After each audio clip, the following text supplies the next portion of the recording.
you doing, everyone? I missed you yesterday because I was out all weekend. Sergeant Redacted had me going out doing a bunch of stuff, and the sun kicked my goddamn ass, so I was dead yesterday. I'm burnt to shit, slightly blistered, but I'm back at it here today with Spiders 2 Breeding Ground from 2001.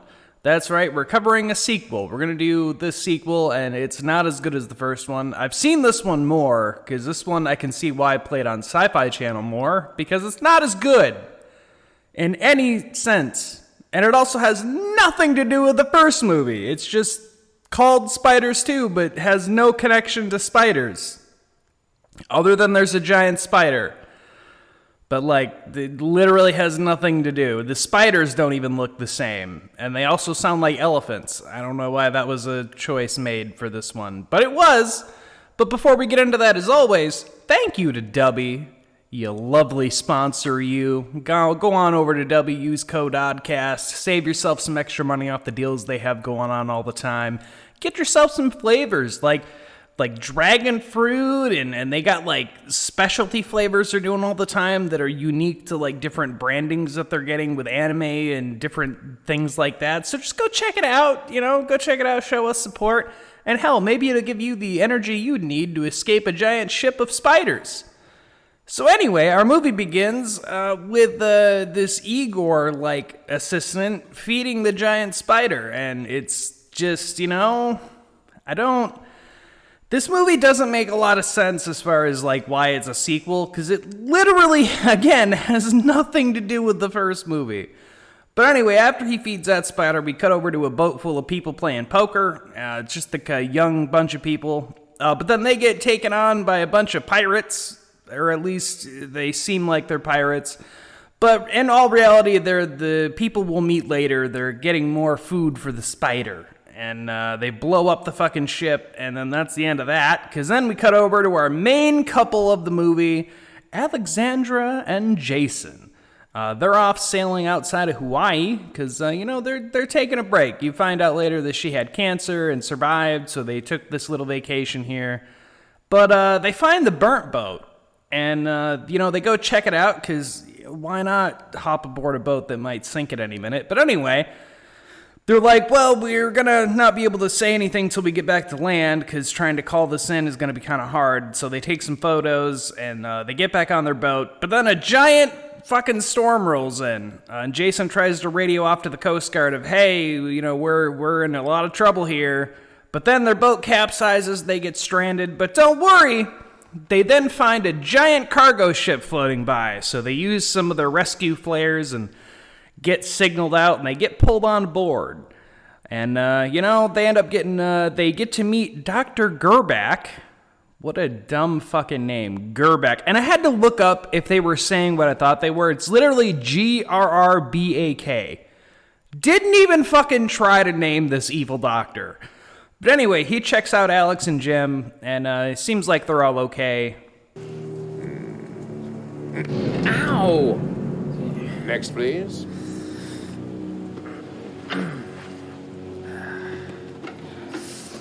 Right here.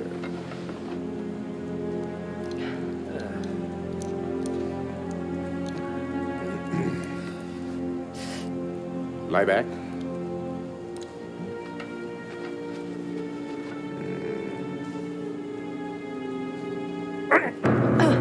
Damn. Well, you're both fine. Perfect specimens. Specimens? Medical term.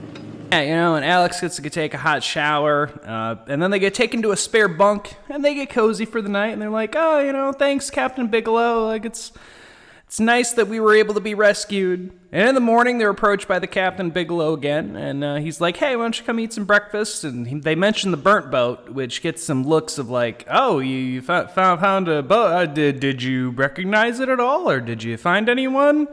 Being real suspicious about it, And then, Jason asked about using the radio to call because he's supposed to have a meeting in Honolulu. But he tells them, oh, the radio's down because of the storm. Yeah, that's it. Anyway, while eating, Jason points out, the ship seems a rather small cargo load for how it's riding in the water and the small crew that they have. And, he comes up with a bunch of excuses of like, that's all company things. I don't make those decisions. But he starts bleeding and he has to go back to Dr. Gerback and they're like, it's getting infected. Let's give you another shot. Like we gave you earlier, because it's an antibiotic. Don't question it. But after that, Jason's told the rest, but he's like, I'm going to explore this ship a little bit, because it seems kind of run down and odd. And he finds a bunch of doors that don't open, and he gets stopped by one of the crewmen who doesn't apparently speak English. And then he finds all of this just kind of weird. So back topside, he meets up with Alex, and he explains, I got another shot, which is, it's a bit odd, but, I don't know. Doc says I'll be just fine. Sure, you're gonna be fine. But then we see the captain and his right-hand man, Simmons, up on the bridge spying on them. About them. They know about the Logan. Who are they gonna tell, huh? The radio's broken, remember? Yeah, I remember. Cargo, Simmons. Hey. Captain? Sir? It's the company. They want to know when to expect us. Tell them when I find out, they'll be the first to know. But then the captain comes down to say hello, and Jason asks about a tour of the bridge. So he sends him with his right-hand man, Simmons, for a tour. Meanwhile, the captain has a chat with Alex about, like, hey, how's life? What are you guys doing out here? Blah, blah, blah. But while Jason's touring the bridge, he finds that the radio is actually in working condition.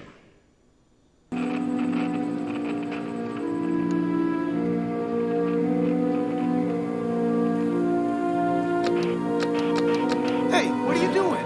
What are you doing? I was just checking the radio. It works.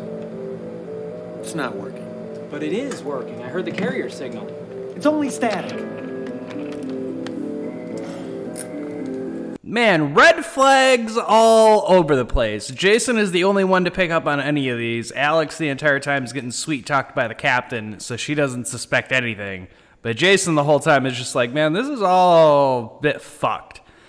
But Jason ends up getting lightheaded, so the crew takes him back to his quarters, and then Dr. Gerback comes in, gives him another fucking mystery shot, and explains that he's getting a second infection. We don't want it to get worse. Don't worry, he just needs to stay in bed. But after they leave there, outside in the hall, Dr. Gerback and Captain Bigelow have a chat that Jason's been snooping around. But then the doctor replies with, he will no longer be a problem. As of tomorrow. Dun, dun, dun! Yeah, things are going to turn out real bad tomorrow. But in the night, Jason has a nightmare about the doctor and captain taking him to some kind of laboratory, and then a giant spider's all touching up on him, and he's like, what the fuck? And then he wakes up and he's like, oh man, I had the craziest nightmare. And Alex tells him, oh, just go back to sleep. It's probably just the infection. Like, you're going to be just fine. But Jason doesn't take that. Right? He's like, fuck that. There's something going on this goddamn ship. So he sneaks off and he goes checks things out, right? And he sees our Igor henchman carrying a bloodied body bag around, and he's like, that's not normal. So he looks over the door that the guy came from, and he finds a whole bunch of dead fucking bodies on hooks. And he's like, I knew something fucked up was going on. So he runs back to Alex, gets her, and he's like, I'm going to prove to you things are fucked up. I'm not crazy. It's not an infection thing. Come with me. But of course they get back there, and things aren't what they were. Wait a minute. Wait. I swear there are bodies in here. Jason? Honey, you are hallucinating. Let's just go back to bed and I'll get the doctor in the morning. No! See, the doctor's in on it too, okay? In on what? Hanging people from ceilings, that's what. Okay, I'm gonna go back to bed, and I want you to remember our deal. Somehow they were able to do that in like the 10 minutes it took Jason to go get Alex. shitty movie, man. This one's worse than the first one. Like, the first one's tolerable for, like, being kind of fun because it had a really good special effects team behind it and has some fun with itself. This one does a lot of dumb shit like this where it's like, that's not even fucking possible. Like, there's no way you traded out all of those bodies for all of that. Like, that's not fucking possible in, like, the 10 minutes it would have taken him to come back. But anyway, back in the hidden lab, the captain's arguing with Dr. Gerback about, hey, we can't keep running around in circles out here. We're running low on fuel, and the company that owns me and the ship are, like, wondering when the fuck I'm coming back. And Gerback argues with him about that he paid him and he knew what he was signing up for, and he needs to shut the hell up and let him do his work. So, well, that's how that goes. But in the morning, Jason argues with Alex again about, hey, things are really fucked up on this ship. I know you don't believe me because of last night, but, like, seriously, things are a bit fucked. And he starts explaining, like, there are a bunch of doors that don't open, and people just seem to be acting really fucking strange about everything. And I think we know something's going on. We are not safe. But she doesn't believe him. So, and she also explains that the radio's not broken. So, like, I don't understand what's going on. So he says, fuck it, and he heads off to the bridge to go try to use that non-broken radio. But of course, the goddamn radio's gone this time. This time he gets back and there is no fucking radio. So Jason runs back down because Alex has been taken by the captain to go get lunch. And they start arguing, but then everyone steps in. And the doctor's like, no, he's just getting paranoid because of his infection. He needs another fucking shot. He's paranoid. That's why I have to give him the shots. It's just a mild silica solution. It's just a general antibiotic. You see, we have to control the fever. If we don't, then he'll just keep getting crazier. But he's not getting any better, Doctor. A fever often gets worse before it gets better. Jason. I think it would be best if everyone clears the room, please. I'm not leaving him. Madam, I'm afraid your presence merely makes things worse. The sight of you feeds his paranoia. Obviously, to all of us, everyone on this fucking ship is lying through their fucking teeth. But Alex gets sweet-talked again by the goddamn captain, and he takes her off to a dark room to take care of her photos. Meanwhile, Jason gets pulled aside and, he gets taken down to the deep, dark laboratory. And the henchmen put him in to strap him down, and he's all sedated and shit. And they show him that there's a secret little experiment going on. And while that's happening, the captain learns that Jason did actually send an SOS to the Coast Guard. So that's going to be an issue for them, because they tried to shut it down, but Coast Guard's not quite believing it, because an SOS is a serious thing. But back in the lab, we find that there's a bunch of bodies being preserved, and the doctor wants to replace one of his old test subjects with Jason. And, oh boy. Struggling. There's no place you can go.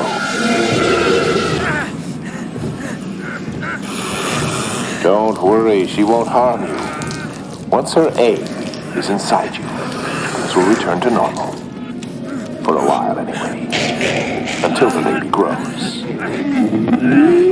Until her baby is dying to come out. Have no fear. The procedure's painless. Well, Once again, it's a spider who lays eggs in people, because for some reason that's just how these things work. Again, this movie has nothing to do with the first one. I don't know. They just saw that from the first one and were like, well, it's got to lay an egg in somebody, because that's what the other spiders did. But anyway, the captain, we find, has taken Alex back to his quarters for some sensual dinner. He's got, like, candles lit and shit, and he's like, ha, let's have some wine. Meanwhile, Jason witnesses a spider break through one of the other people that were in, like, the incubation shit.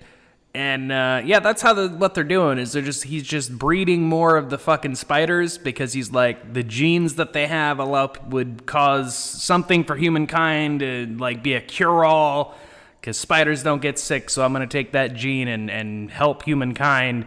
Doctor's fucking insane. It makes no sense. He's absolutely batshit fucking insane. It's all we really need to know.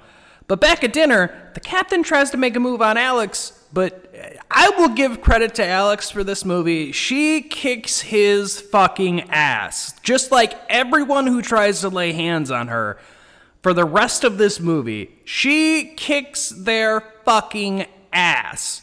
And while she's kicking his ass, she finds the logo for the old ship, the burnt ship that they found. He had broken off part of their logo thing, whatever, and she's like, oh my god, Jason wasn't lying. It's like, you should have been listening to him way sooner than now, but now everyone's fucked up on this ship. And she runs away, but Jason isn't in their bunk, so then she starts freaking out to go try to find him. But then she gets cornered by the captain and his men, and the captain makes a desperate plea, being all like, we can live happily together, just come with me. Just let me love you, and I don't have to let you become like your husband. But obviously she tells him to fuck off again, and gives him another swift kick in the balls. So his henchmen take her down to the lab, and he tells her she can be just like him. But she again kicks the guy's fucking asses in the elevator and escapes. But she finds her way to the lab anyway. She gets to the power breaker, and she starts turning off the power everywhere, so she can get into the lab because she sees it's a locked door. Problem here is, because she shut off all the power, all the fucking spiders start getting free, right? Like, they're just gonna start escaping now, because now all of their little doors have been unlocked. Oh boy! So the spider starts breaking out, eats the henchman and Igor, and just doing its whole thing. And the doctor says, well, fuck this, all the spiders are escaping, I'm getting the fuck out of here. And he takes off and strands Jason and Alex, taking the only elevator. But back on the bridge, the captain tries giving a, hey, everyone needs to abandon ship, fuck this. And he gets his. Ah! Fucking spiders.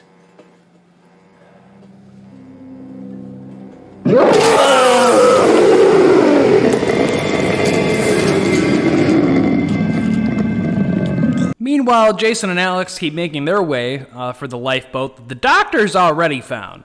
And they end up finding their way into the kitchen, and they flamethrow the shit out of a bunch of spiders that try to get to them.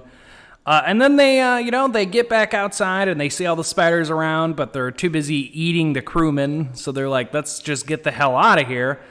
And by the time they get to the boat, they see Dr. Gerback is already starting to lower that bitch down, and he's all, my work is the only thing that matters. If he dies, he's got the last spider specimen in him, and if he dies, I have no reason to live.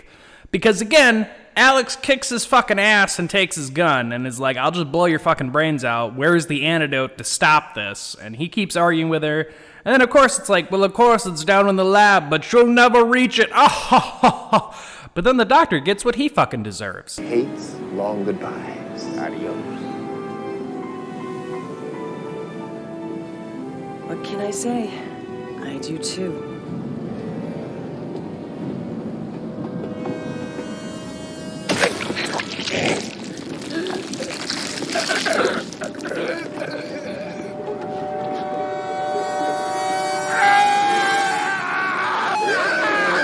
Yeah, I shouldn't have tried to monologue, bud. If you just shot her and moved on, you could have gotten what you wanted, but you had to monologue.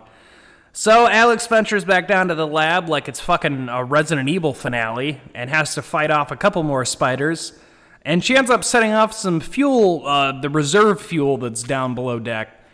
She does get the vaccine. She gets back up, gives it to Jason, and she races back. They get on the lifeboat, and they're just about to get away, but then the fucking thing won't lower down. So they have to abandon ship just as everything starts fucking exploding, baby.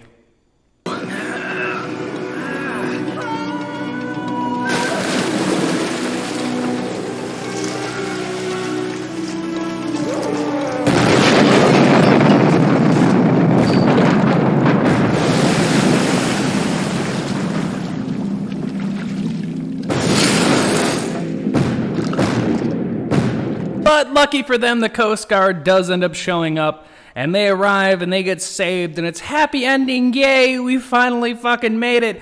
But then, for whatever reason, one of the spiders decided to hide out in one of the cargo fucking things. I don't know why he was in a cargo container, but he was. And he gives us a final jump scare. And then the Coast Guard, they give Alex a grenade, and we get an explosion spider, because gotta have that in one of these movies. And that's our ending. I just threw it at me!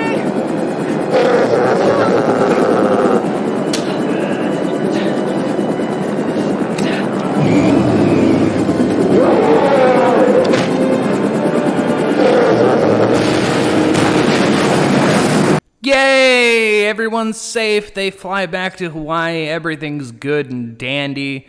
So overall, this one, not as good as the first one. I think I honestly would rather watch the first movie than this one. But this one played on sci-fi more, and I think it's because it had nothing to do with the first one other than a giant spider, so it was easy just to be like, yeah, let's play this one. You don't need to know what's going on. But that's Spiders 2 Breeding Ground. It's way worse than the first movie. And again, all the spiders have fucking elephant noises. I really I think that bothered me more than anything else. It's like, why are they making elephant noises? Like, why was this a fucking... Who the fuck was in charge of sound design? They're like, yeah, that's what a giant spider sounds like. What the fuck, dude? I'll catch you next time. Where we're going to cover, I don't really know yet. I haven't fully decided what I'm going to do the rest of the week. But when I find out, you'll know when it posts. So everyone stay on, stay happy. Remember, don't gene splice animals. Don't bring things back from the dead. Don't bury the dead under the road. Stay out of the water. Stop dumping your chemicals down the sewer because you might mutate some other animal. And we'll see you on the next one. Bye, everyone. Like, who designs a spider to go... like it's a fucking elephant? Who does that?